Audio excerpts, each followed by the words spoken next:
I think we've got to see that a riot is the language of the unheard. Basically, like, the whole nonviolent thing is so brilliant. It's just so brilliant. I want to welcome you to The Question, where we do a deep dive into information and statements that have been made that many people find to be true or controversial. And the best way for us to do this is by asking questions. I'm your host and guide, Theron King T. Washington. Now, I want to make you aware that there are times when my insight comes from a biblical perspective. Let's jump into it.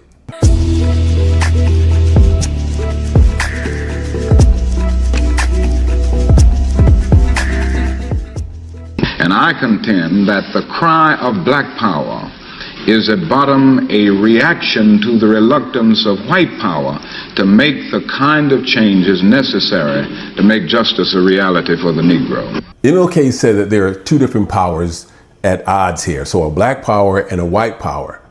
So I can understand if you are a worldly person, you're not a Christian, I can understand you easily believing that there is such thing as a black power and a white power. For Christians are taught to believe in there's only one power that comes from God.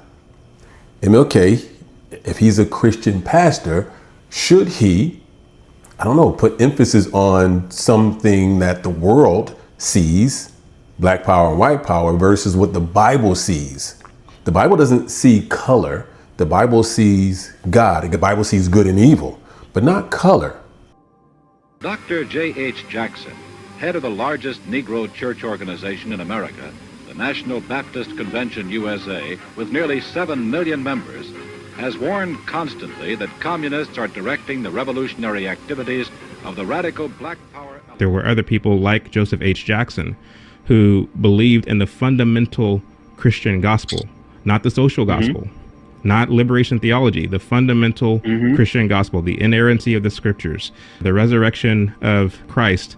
Like, he believed in those things fundamentally. What is your feelings toward the new black theology? Those of us who are Christians, we don't believe that you can have a theory of God based on color. I think we've got to see that a riot is the language of the unheard. And what is it that America has failed to hear? So what does King mean by a riot is the language of the unheard? Is he saying that in order to achieve any type of success for economic growth or equality in this country, that a riot is the only way to achieve that success? And King also asks, what is it America failed to hear? Now, my question is, who is America? Is he singling out white people as being America? Even back in that time, black people who were born and raised in America were known as Americans. Whether you're black, Asian, Hispanic, even people who come over legally, right? And they went through the process of becoming Americans, they are now America.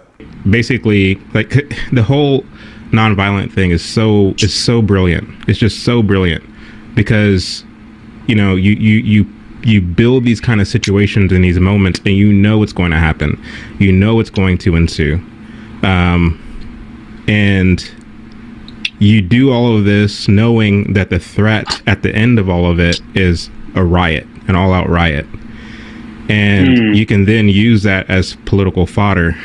And, you know it just as well as I do, where, Martin Luther King tried to play both sides, where he said, rioting is a language of the unheard. The unheard, yeah. Right. And he's trying to kind of tiptoe it, where, like, the whole point of nonviolence is you get people into the streets, you don't pull permits, so that the traffic can be regulated and the noise can be controlled and all the things. You don't pull the permits, you have these unlawful marches. And to the extent that the sheriff's department shows up and tries to remove you, if you aren't being compliant, you're continuing marching, then they have to necessarily remove you by force.